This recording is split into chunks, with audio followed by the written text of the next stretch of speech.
Assalamualaikum warahmatullahi wabarakatuh.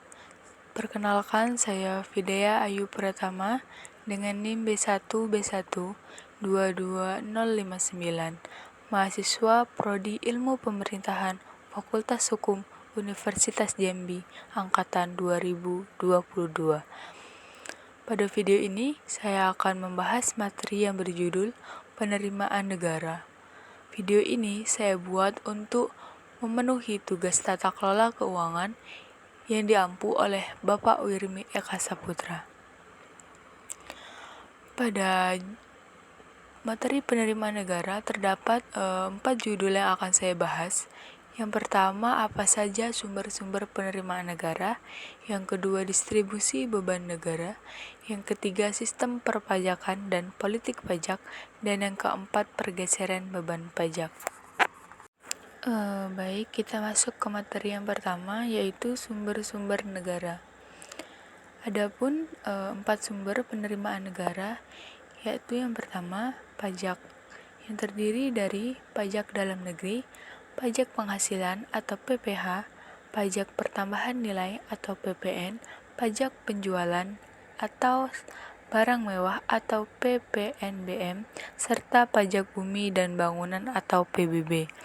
Yang kedua, bea dan cukai, yang meliputi bea masuk, bea keluar, dan cukai.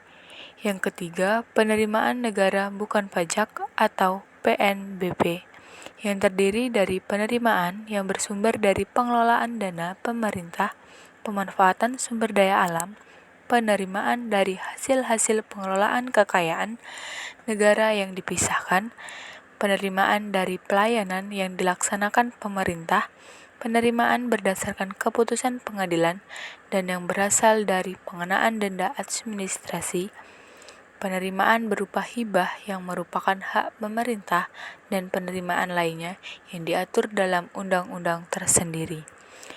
Yang keempat, ada hibah, yang meliputi hibah terencana yang dicatat melalui daftar rencana kegiatan hibah atau DRKH. Hibah langsung, hibah yang dilaksanakan Bendahara Umum Negara atau BUN dan Kantor Pelayanan Pembendaharaan Negara atau KPPN. Hibah tanpa melalui BUN dan KPPN.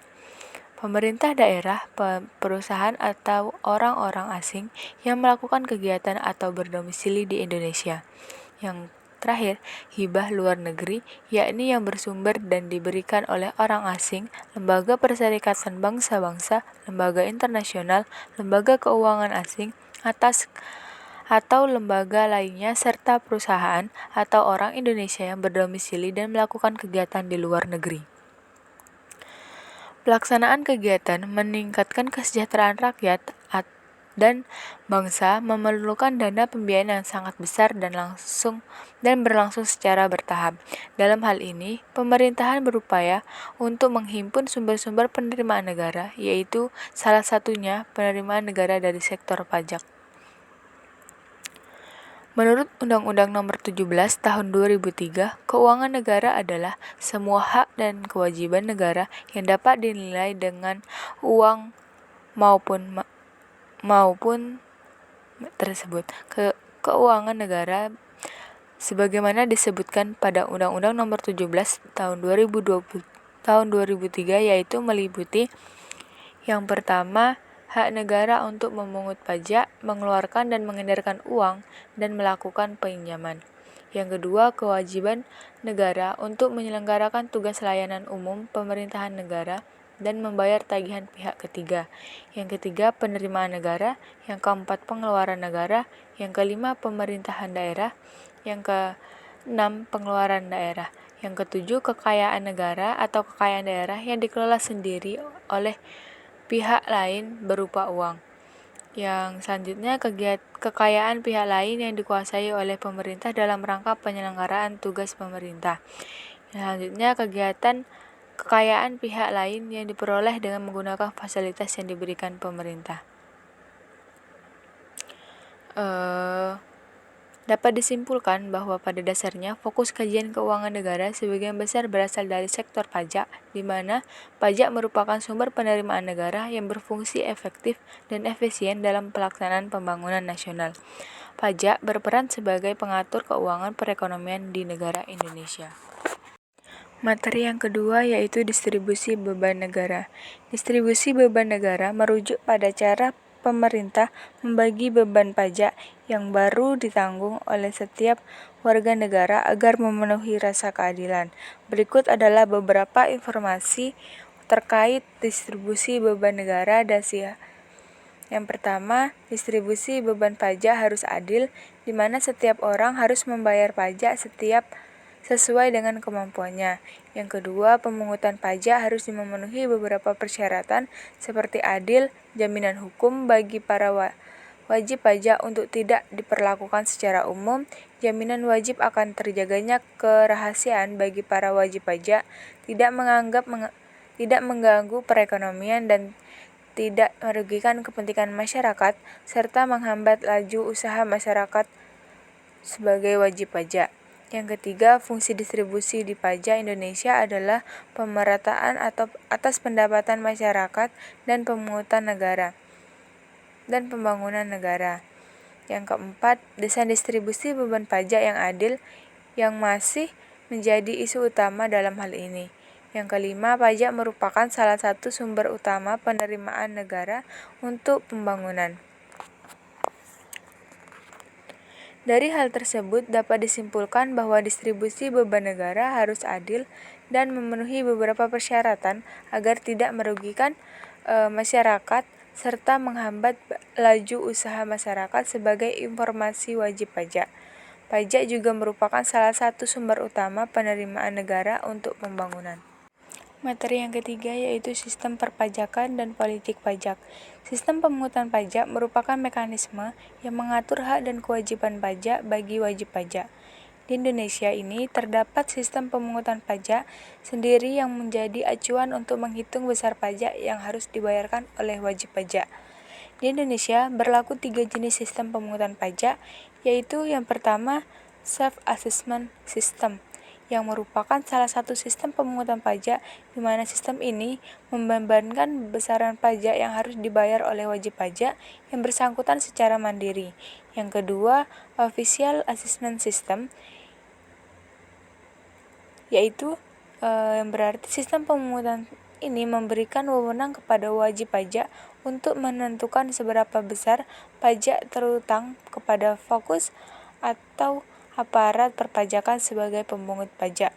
Yang ketiga, withholding assessment system, yang berarti besaran pajak akan dihitung oleh pihak ketiga yang merupakan bukan wajib pajak ataupun aparat pajak.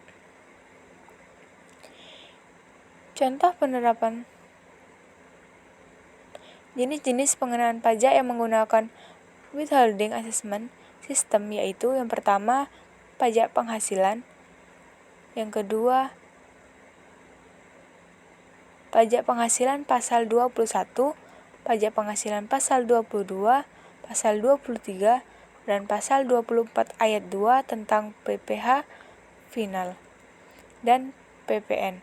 Dengan sistem pemungutan ini, wajib pajak akan mendapatkan bukti potong atau surat setoran pajak atau SPP yang berfungsi sebagai bukti atas pelunasan pajak. Politik pajak merujuk pada hubungan antara pajak dan kebijakan politik. Pajak merupakan instrumen politik yang penting dalam membangun perekonomian dan menciptakan kesejahteraan yang berkeadilan. Pajak juga menjadi komponen penting dalam meningkatkan kesejahteraan bagi rakyat. Kebijakan fiskal ekspansif yang diterapkan oleh pemerintah dalam menanggulangi dampak pandemi COVID-19 yang diharapkan dapat membantu masyarakat keluar dari krisis berkelanjutan. Namun, kebijakan pajak juga melibatkan kompromi antar pihak yang berkepentingan, baik pemerintah sebagai bagian dari aktor politik maupun DPR sebagai perwakilan masyarakat selaku wajib pajak. Pemerintah dapat memungut pajak kembali secara normal setelah perekonomian kembali pulih. Namun jika perekonomian belum kembali pulih, dengan kebijakan fiskal ekspansif, pemerintah harus mencari cara lain seperti pengenaan pajak transaksi elektronik, peningkatan tarif PPN atau penerapan multitarif PPN, penambahan lapis tarif PPh orang pribadi, tax amnesty jilid 2, sunset policy and juga pajak karbon. Materi yang keempat yaitu pergeseran beban pajak atau biasa disebut dengan tax-shifting. Tax-shifting adalah pemindahan atau pentransfer beban pajak dari subjek pajak kepada pihak lainnya. Dengan demikian, orang atau badan yang dikenakan pajak dimungkinkan sekali tidak menanggung beban pajaknya. Menurut Lumbantoruyan tahun 1996 sampai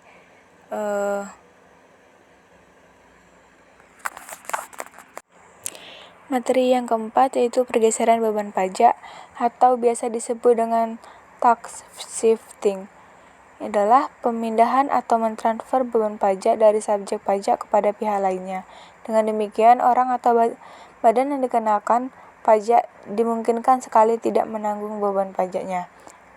Mengutip dari Wikipedia dan terjemahan, tax shifting merupakan fenomena ekonomi yang mana wajib pajak memindahkan beban pajak kepada pembeli atau penyuplai dengan menambah harga penjualan atau menekan harga pembelian saat transaksi terjadi.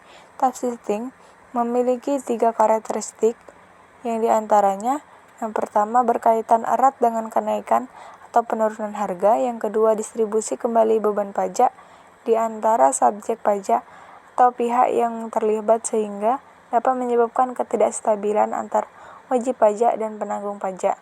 Yang ketiga, tax shifting ini merupakan perilaku wajib pajak yang proaktif. Beban pajak dapat bergeser melalui transaksi penjualan atau melalui transaksi pembelian. Pergeseran ini akan melibatkan perubahan pada harga barang atau jasa yang diperjualbelikan.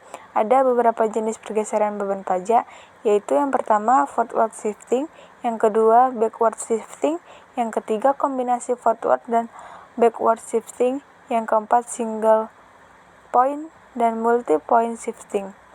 Tax shifting terjadi dalam 4 tahap, yaitu yang tahap pertama, beban pajak terletak pada wajib pajak yang mengadakan perhitungan pembayaran dengan negara.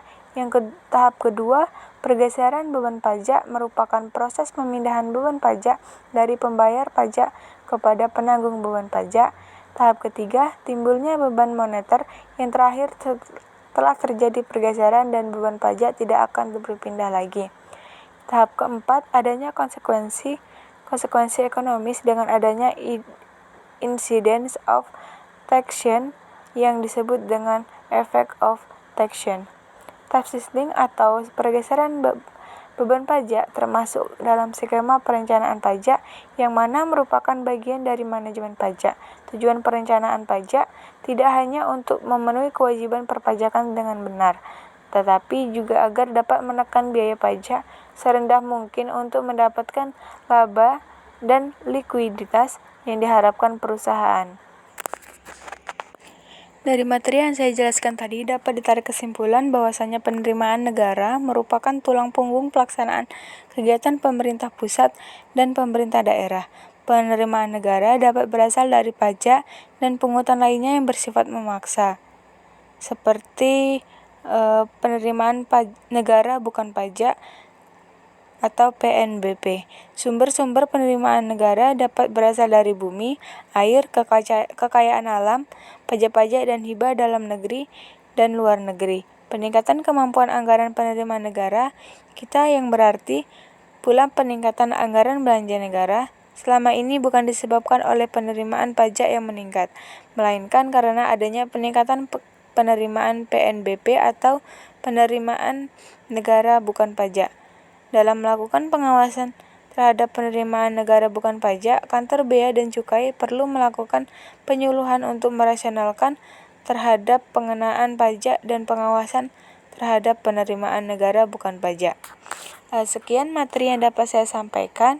Apabila terdapat kesalahan dalam saya menjelaskan materi, saya mohon maaf dan semoga materi yang saya sampaikan dapat berguna bagi pembaca atau pendengar terkait penerimaan negara, perpajakan, serta beban negara.